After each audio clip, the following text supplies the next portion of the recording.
Hi, Bev. I'm delighted to be chatting with a fellow writer, author of the Eden Hill Trilogy. Myself and Steve Evans here. Hi, Terry. Hello, Steve. Nice to see you both. Thank you for having me on. Thanks very much.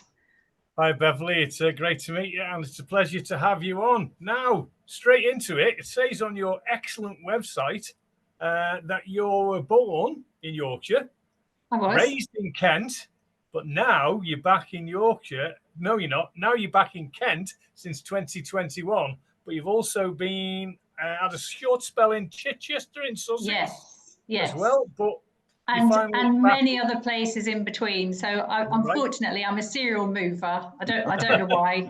Idiot's game. But anyway, and I've spent many years in Kent, but I also lived in central London for nearly 20 years. Oh my word! Wow. And yeah, and then we had a move to Chichester in West Sussex, which overall wasn't terribly successful. And the pandemic came along. So it was impossible to make friends or put down roots. And so as soon as we're able to move, we came back to Kent. We missed friends and family too much, so here we are. Brilliant. So you're now back in Kent. And speaking of friends, Gina Kirkham through Bloodhound Books. Did you meet Gina on the way by any chance, or was it just through Bloodhound Books talking to each other? Or so Gina and I have only met once. We communicate all the time online. Yeah. But we've only physically met once, and that was at a launch party for Urbane. And I'm sure you know that Urbane was a fantastic publisher. Unfortunately, it didn't survive through the pandemic.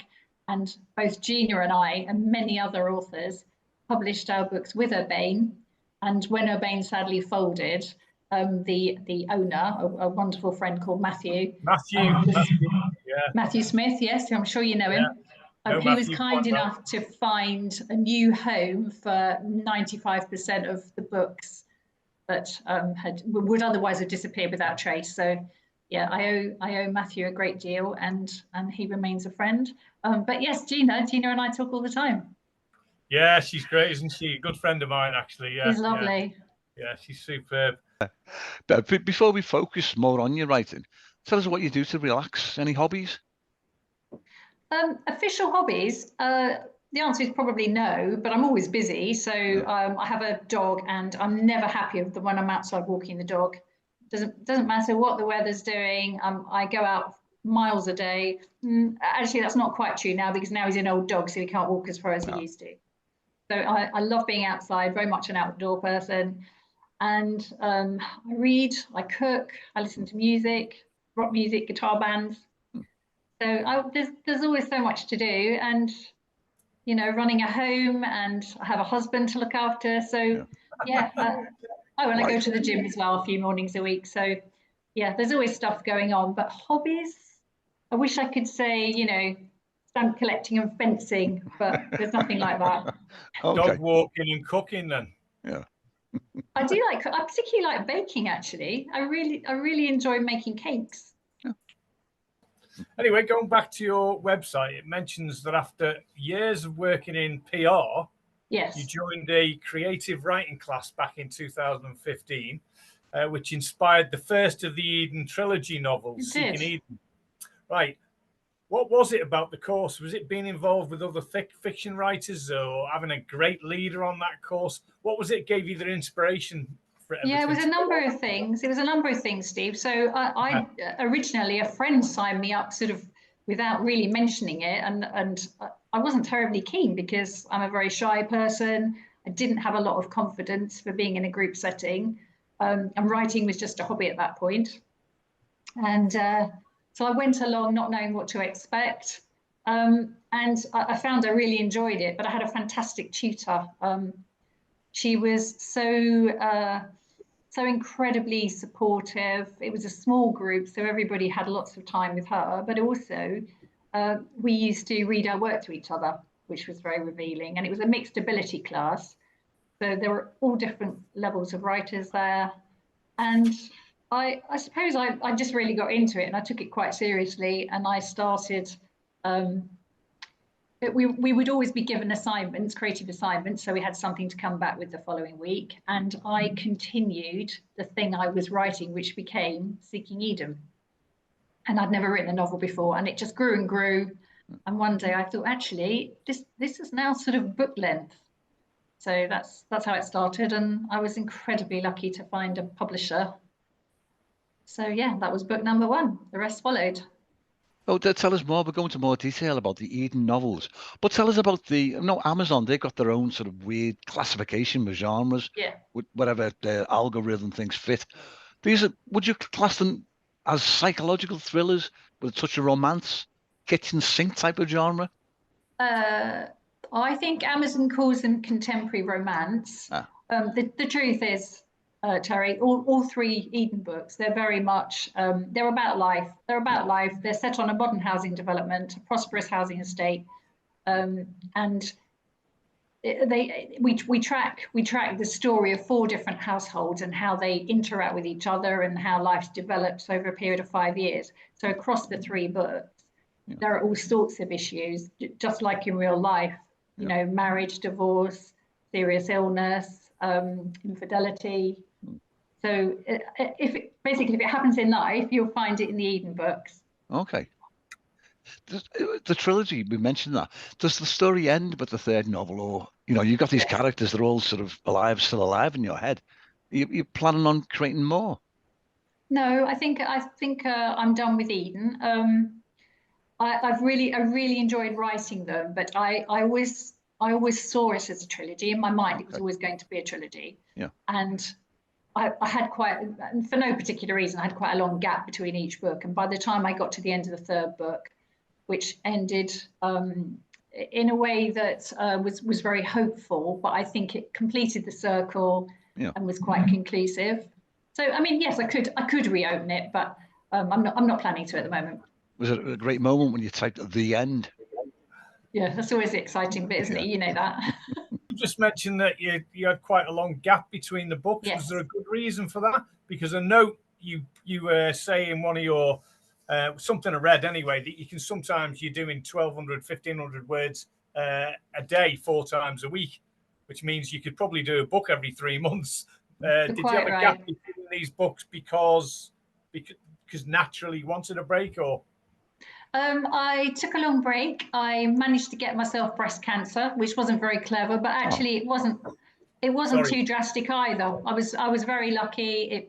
But it sort of occupied a year of my life because lots of hospital appointments, no continuity. So it wasn't a particularly miserable time even. It was just a time when I seemed to be up and down, fly over off to hospital for this and that. And and also it's the mental distraction, isn't it? Because you have to lose yourself in writing to do a good job. You have to really be present and get into the heads of your characters. And there was too much going on really. So I had a year where between getting poorly and then getting completely well again and the pandemic, I didn't have the focus. So I just took a bit of time out. No, fair enough. It's just, I thought I'd ask. Going back to your books then, as well as the Eden novels, you've had a couple of standalone thrillers published. Yes. Close My Eyes, which has a huge amount of reviews on Amazon. Wow, that's absolutely incredible. So tell us a bit about that novel then. So Close My Eyes was the second of my books with Bookerture. So I published 2 in fairly quick succession for me. That I had 2 within 6 months. And I was so pleased to be working with Bookerture. I was really thrilled when they wanted to publish both. And Close My Eyes is the darker of the 2. It's set in London. The cast is small. It's quite a intense, suffocating read in some ways, and it concerns domestic abuse, family violence. And a lot of dark secrets that have to surface. So that was quite an intense way of working. And I mean, that's reflected in the reviews. Some of the reviews say it's very scary and it should have trigger warnings. So that was, when I say dark, I mean, it will give you nightmares. My other thriller with Bookerture The Perfect Liar is a Perfect completely Liar. That different. had even more reviews, didn't it? Yes, yeah, I think that's, as we More than 1,000? today, it's got about 1,000, 1,025 or something. Amazing, yeah. And that one, it's a good holiday read because three ladies go off on their hollybobs to Tuscany, and all sorts of peculiar things happen. And it turns from what should be a dream vacation into a nightmare. So it's a thriller, but this one is there's a lot of glamour, there's a lot of frivolity, it's about friendship. So that's a very different tone, that one. Okay, and that managed to find its way into the Amazon top 20 very briefly, didn't it? Yeah, you say briefly. Wow. It was a case of blink and you missed it, but I did a screen grab just to prove to myself that it had really happened. Can you splash that over a cover? Amazon bestseller. You're entitled to. I mean, that's a book or two to do, but yeah, I don't know. I think it was great anyway to think that just for a short while it was doing so well. But I mean, it's it's still drip selling today, even though it's a few years old now. Yeah. It's a trigger warning, and the theme is dark, and it's scary. I think, that's the book I want to read. That's thrown me in. That's the kind of thing you like, is it? Yeah, definitely. You like to go, Not too scary, mine, but psychological thriller, not an out-and-out horror. Yes, absolutely. I mean, I should add, this is not in any way supernatural. Yeah, it's gritty realism. Okay. But you also say, Beverley, that thriller writing is very challenging for you. Why is that then? In a good way, or a weird way, or a bad way? Yeah. So the thing that ties all my books together, Steve, is that I write character-led fiction. So I always start with the characters, and I tend to follow them. I mean, I make them very believable, very fleshed out, very fully formed. So for me, that's the starting point. And with the Eden novels, I could really 100% draw on my personal experience of life because I've lived a long time and I could relate to absolutely everything. With thrillers, often you're dealing with things that are either criminal or very violent or terrifying, and they're more plot driven. So, I mean, yourself, if you're reading a thriller, you're expecting some action, and for me, a big challenge is keeping the plot bubbling rather than just the characters sort of rubbing up against each other and bumbling through life. You need to have certain markers in I haven't explained that very well, but it's important to be plot driven with a psychological thriller, and so for me that is more challenging than writing about people. Okay. Right. Okay. Fair enough. Does that make sense? It certainly did, yeah. Yeah. I've got a mind with us talking about sort of scary bits and thrillers and psychological. I'm thinking of Red Dragon by Thomas Harris. That was one of the only books, or the first book maybe, that made me at night go round and double check I'd closed all the doors and windows and the patio doors. That's pure characters, the characters, the Hannibal Lecter, the Dr. Chilton. Wow. So that really got into your psyche then, the fact that got into me, yeah. Yeah. It doesn't bother me, stuff like that. I absolutely loved it. It doesn't make me think twice about locking doors, but I know you're a bit like that, Terry. It was the first one. Like horror, I don't read horror anyway because I wake up in the middle of the night, see shadows on the wall. But that's psychological. It was the only sort of psychological thriller that made me do that. And you think that this could happen, where this monster sort of breaks in the house. But anyway, I was going off on a tangent there. You mentioned too as Book-O-Tour and Bloodhound Books. Can you go back and tell us how you connected with them originally? And did you consider going down the indie route for publishing? Yeah, good question. So my very first publisher was Urbane, and that was Matthew Smith. Right. I found him on Twitter, and I just wrote to him. I just sent him a DM, just like I did with you. Wow. I sent him a DM on Twitter, and I just said, it works. Sorry? It works. Well, yes. I mean, sometimes.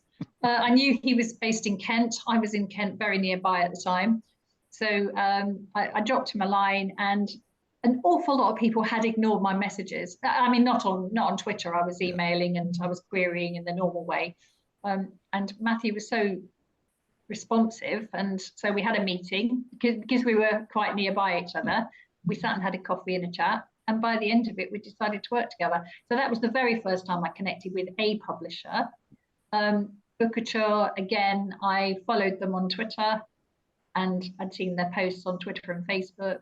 I'd read a handful of Bookouture novels before I even contacted them. So they were sort of on my radar. I don't know if I was on theirs, I doubt it. But anyway, thankfully they liked my submission. So then we were talking. And the same thing happened with Bloodhound. I was aware of them because of social media. So, you know, whatever people say about social media, it can be an incredibly useful business tool. Definitely, but I think if you've got excellent material to give to these publishers, that goes up like 99% of the way as well. That does help, yeah. You went down the indie route on one of your books, didn't you, or two of them at one point? Yes, sorry, I did. Sorry, that was the second part of the question, wasn't it? So you're quite right. So the final book, which I'm looking at behind Terry's head, Eden Unbound, with a very beautiful Cheryl Cole lookalike on the cover. That one I published myself because I'd left a long gap to come up with book 3. Bloodhound didn't feel they could publish it at that time. And I didn't really want to start just going through a submissions process to all and sundry. So I thought this is either going to be brilliant, or it's going to be, at the very least, it'll be a learning curve. And I'm not sure I'll do it again. I think for me, I prefer working with a publisher and having that partnership and that backup. And you know, not to mention the marketing resource and everything that goes with it. Of course. Yeah, we hear a lot of different stories. Every author's different about how they feel about self-publishing, and you know, having the security of having a publisher, if you like. Yeah. Absolutely. So what are you working on next? What's up next for you, book-wise? Any thoughts, or you got stuff in the drawer? I'm currently working on, which if I get it away, it'll be my 3rd psychological thriller. It's a standalone thriller, and this one is set on the island of Menorca. And a family go on holiday, and there's all kinds of chaos. And so it is a psychological thriller, but it's in a way, it's in the mold of The Perfect Liar, in that you've got the backdrop is very glamorous and sunny and frivolous, but actually what's happening in the plot is not. And I'm about 2/3 the way through now, so I think that's far enough that I'll keep going. I'm not planning to stick it in a drawer. So yeah, with any luck, I will complete it, and I'd love to publish it with a publishing partner in the near future. But you know, we'll see. It's not a given. Just because I've had other books published, there may be no takers for this one. But I'm hopeful, quietly hopeful. Bev, tell us about your writing routine. Have you got a home office, or maybe a little room in the garden, a garden retreat where you go away and hit the keyboard? You know, I really like the sound of that. I really like the idea of, you know, a gorgeous little shed that's my lady shed. But no, I have one of our bedrooms at home is my office, and there's not a lot in it. It's a desk, my laptop, my bookshelves, the dog's basket, because he's always under my bed sleeping. That's where he is all day. So yeah, I'm lucky to have you know, a space that I can call my own without any interruptions. Okay. It's really helpful. Yeah. Did you know that well, in my view, there's a misconception about writers in that they're perceived as lonely souls, typing the words out, so fleshed out manuscript. But to my mind, every writer I know has had companionship with the characters they've created. Do your characters, you mentioned that your character-led novels, do they come alive in your head? Absolutely. Yes, they do. I get completely absorbed into their lives. And I mean, it's also, and this isn't unique to me by a long shot, I would think this is most authors, there's a lot of my characters in me. So for instance, in the Eden novels, in the first book, one of the characters really resembles me in terms of her situation. In fact, there's a little bit of me in all of them, but obviously it's, you know, it's not about me, but I do draw on experience. But you're right, that companionship, because you can hear them, can't you? If you've done a convincing job in your own mind, you can hear the dialogue, and you know their voices and what they look like, and even how they smell and how they move. So yeah, it doesn't feel lonely at all. Yeah. Okay. Very true. It is very true. Yeah, yeah. It is, after all, playing with invisible friends for adults. Yeah. Other authors have told me the same. You know, yeah. Even if they've picked a character off TV or somebody they know in the family, and they work the character around that particular person, and there's, like you say, their smells, like the way they act, and yes. not necessarily them, but you just pick them, and it molds the character, and then it's in your head, isn't it? And it's absolutely incredible. So, we've connected through Twitter. Eventually, you got older, Terry and I. What other social media platforms do you use? Do you use Facebook, Instagram at all? Oh, you know what, Terry? Social media can take over your life if you let it, and I'm determined it will not. So I'm on Twitter already, and I'm on Facebook. I have a love-hate relationship with Instagram because I find it massively distracting, and if I open it, then I'm on for half an hour looking at dogs in costumes, and God knows what. So yeah, pit bulls in pajamas is what comes to mind straight away. Wearing sunglasses. Yeah, I know. Yeah, it's all about pictures, though, isn't it? And that's that's what distracts you, I think, isn't it? Yes, I know. I love it. So I'm on Instagram a bit. TikTok, pass. I'm not ready for TikTok yet. I don't know. I haven't got the confidence. I'm not very tech savvy. I think that's a bridge too far for me, that one. Tell us about your own interviews on your website. You publish on the blog section of your beverleyharvey.co.uk. Is this, do you send messages to other writers and say, hi, let's have a chat? I've been incredibly lucky, actually, Terry, with just contacting people out of the blue. I mean, I've had a few people ignore me, but I've also had some wonderful responses, and I've done some gorgeous interviews where I've never met the person, of course. That's rare, isn't it? But so I've been lucky enough to interview Cara Hunter, who's a brilliant crime writer. She writes the D.I. Fawley series. She's published by Penguin. I think it's Penguin. I've interviewed Louise Beach, who's a fantastic literary writer who I hugely admire. And she's a Hull lass. And so I originally contacted her and said, I don't suppose you're going to be around Hull on such a date because I'm visiting, and she wasn't, so we couldn't do that. But I did interview her, and I've also interviewed a number of authors that I've shared a publisher with. So Eva Jordan. I haven't actually interviewed Gina yet, and I should put that right. I think she's my next subject. I've interviewed Kelly Florentia. I've interviewed James Sylvester. So yeah, some really interesting authors from lots of different genres. Okay. So yeah, I'm very proud of those interviews. Yeah. And yet you said earlier on you're quite shy, but you're into interviewing like that. Yeah. That doesn't bother you? Yeah, I think I'm that anonymous person behind the keyboard, so I'm really comfortable writing to people, and I will message people and respond quickly, but when it comes to what we're doing now, having a conversation, I'm just shy and a bit reticent. But having said that, of course, a half hour has flown by, and it's been wonderful. It has indeed. But in great company, that's why. Yeah. That's it. When it's interesting and it flows well, it just absolutely flies by. It really does. So finally, from me, pretty much, we're still all right for a few minutes anyway. What advice would you give to someone who's writing a book for the first time?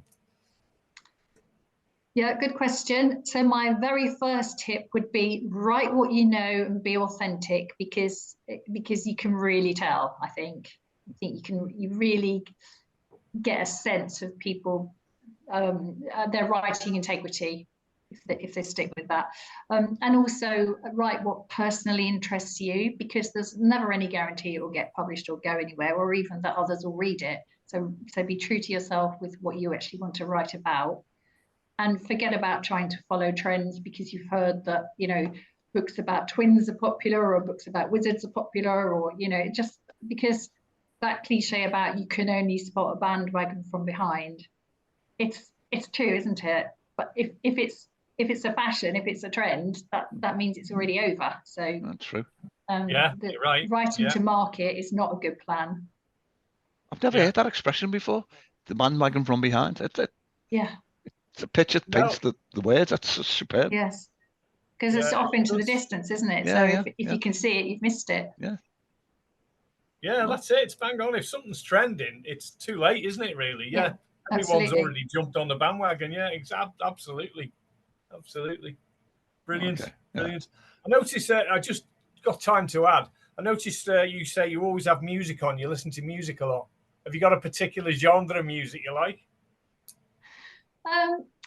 So when I want background music, I listen to kind of Ibiza chill out stuff, because I like Hotel Cost, which is the French version, and I listen to a lot of background music that way, because it doesn't interrupt too much, does it? You can still think with that kind of music. Right. But if I'm really listening, like properly tuning in, then I like guitar bands, and I like rock music, and I love the Rolling Stones. I know it. I mean, I don't even know what to say about the Rolling Stones. A lot of people laugh at me and say, well, why do you like the Rolling Stones? It's such a cliche, but they're wonderful. I've seen them live twice, and only last year they launched another album, and it was brilliant. So good. Yeah, it's good. It's very good. Yeah. Yeah, I never tire of them. Excellent. I don't know why anyone would laugh. One of the most enduring, popular bands, that there's ever been.